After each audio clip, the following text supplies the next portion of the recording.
feel like the camera is kind of crooked. Hold on.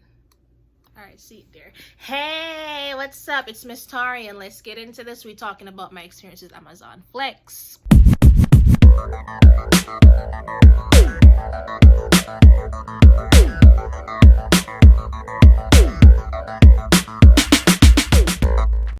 All right.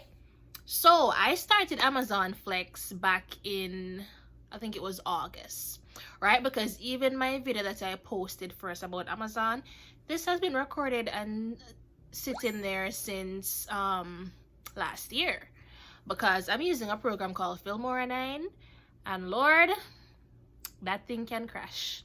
That's why I kind of stopped, because every time I had videos recorded, I'm trying to upload it, just crash. But that's besides the point. On to Amazon Flex. So the thing with Amazon is, at the time I was living close to downtown Phoenix, and their location was like around 10 minutes from my house or from my apartment, right? And when you just started, you just be seeing runs left, right, center, runs for 4 in the morning, 5 in the morning, 6 in the morning, and I didn't have to go to work until like 12:30. So I'm like, cool, if I can get 2 runs a day in the daytime and then go to work, I might be able to do this, right? Because even those early morning ones, they'd be like $100, $120, $110, and I'm like, yeah, that's simple, I can do it. Now, mind you, it was around that time that I just got my license. You know, you just get to look a car, you're starting off life, you learn how to drive, right? Amazon won't kill me off. I went and picked up the package, right? And going on my way, and them always send you far from where you live. So imagine I live close to downtown. These people send me to Tempe. They send me to Mesa. They send me to Gilbert. They're sending me to Glendale. They're sending me to Surprise. I would never pick up a package and stay in the general area. I can count on my hand how many times they've let me stay in the general Phoenix area. I'm always getting something like, is either Tempe or Scottsdale, right? So this that morning, or one of the mornings, you know, you get your little run, you can hardly even see, because, you know, 4 in the morning, sun don't up yet. You have your little flashlight, you have the phone, you get to the location, you scan the package, you turn on the flash. So this is my package now. You have to turn on the flash, scanning the package, you're looking for the house, like, where is the house? Where's the house number? Is this the right house? Because here's the thing. The map will kind of guide you when you're walking to show if you're getting closer or not to the house. Sometimes that really helps.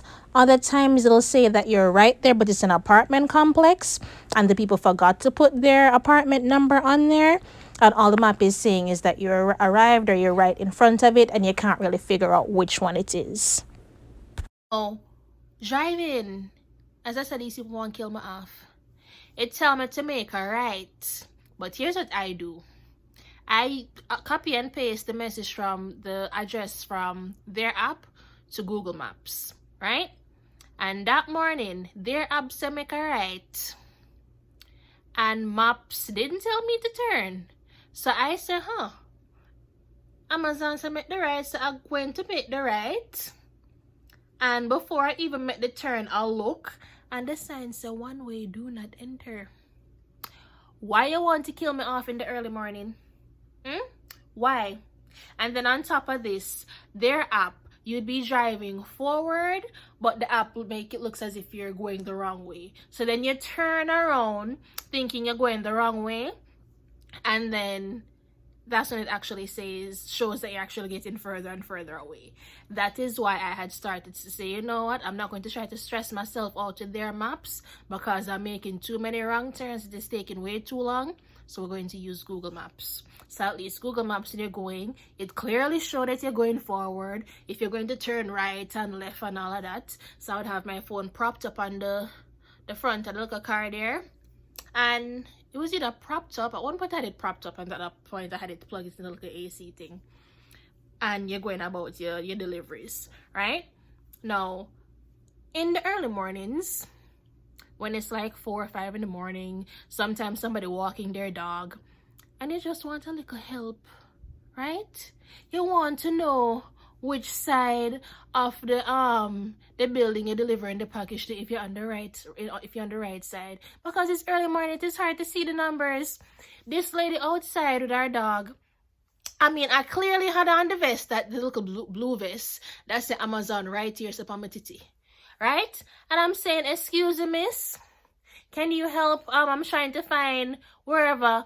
And the lady pick up her dog and start walk fast. And I'm just like, excuse me, miss, I'm just asking for whatever. The lady pick up her dog and walk so fast, like she expect me to attack her. Like, this could have been your package.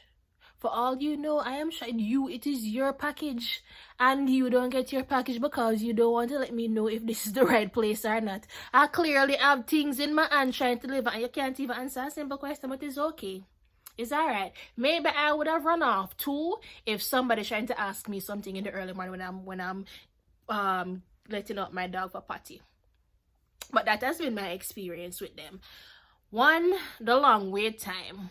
Because even for the downtown location, you had a little bit of a wait time, because when you go, I mean, for the schedule starts at like 4:30, you're supposed to be there up to 15 minutes early. And there's just this long line of cars just waiting to go in. Same thing with when, what time was it? I think it was another time I asked my neighbor to help me, and you just have this long line of car. The entire turning lane is just people trying to turn in to get in there to go and pick up package. And then you would think that the people were outside with a little thing to scan your car, your ID and whatever. They're not going to scan you and tell you to go towards the package. They want you to go, park, walk, come back to them to scan the ID. So why you have one person over there so with a scanner and another person right here, if you don't just scan way as we're pulling in? Like, you want to see us, you want to see ID, you want to see what block we're here, and they won't even say that you scan the ID right then and there. For what? Why not? Why not? For why? So, because back then, I had my little Volkswagen Jetta, you know, the little black car that I showed my what's in my car video from. I didn't really care, because I didn't care about adding miles to it, because I already bought the car at 100 and something miles, so I already know I don't have no warranty on it. So you just pray that nothing goes wrong. I wasn't too worried. But once I had traded my car in for a newer car that have warranty on there, I was a little more skeptical when they want to send me to far places. Now, when I go down there to Phoenix, because I already moved now from Phoenix and living somewhere else. Let's say I'm in, it doesn't matter. Just know that I moved. And I'm driving 30 minutes from my house to go down to the one that I used to go to, because that one is the closest and they always have blocks close to downtown. Take that 30-minute drive down there. And then I pick up the package, and then you want to send me to Gilbert. Not only did I just drive 30 plus minutes from my house to go downtown and pick this up, now you want me to drive another 30 plus minutes to get to Gilbert, right? And then when I'm finished, I must drive home. That's like a whole hour's drive, a whole lot of miles. It don't make sense, right? And then the location that is closer to where I live, every time they post a block, it is like $50 something, $60 something. That's it. And it's always like 2 or 3 that's in there. While the one that I drove all the way down to, they always have blocks, and I'm not going out for less than $90 or $80. And even when you're not going out for less than $90 or $80, it still sometimes doesn't really work out because of how much you drove and how long you're driving, because sometimes you just make back your gas money, or sometimes you barely even make your gas money, and it's just not worth it. To me, it's just not worth it. So I don't think anybody right now driving much for Amazon Flex. That's probably why when you order your things and you say 2-day delivery, Even I don't know if it's because it's quarantine or what. 2 day delivery isn't a 2 day delivery anymore. It's taking a week, 4 or 5 time. It's taking quite some time. We're not Prime is no longer Prime because I was your Prime, giving you your package at 5 o'clock in the morning, 6 o'clock in the morning, and a lot of us not doing it anymore because it don't work out. It does not work out. We're driving too far for too little.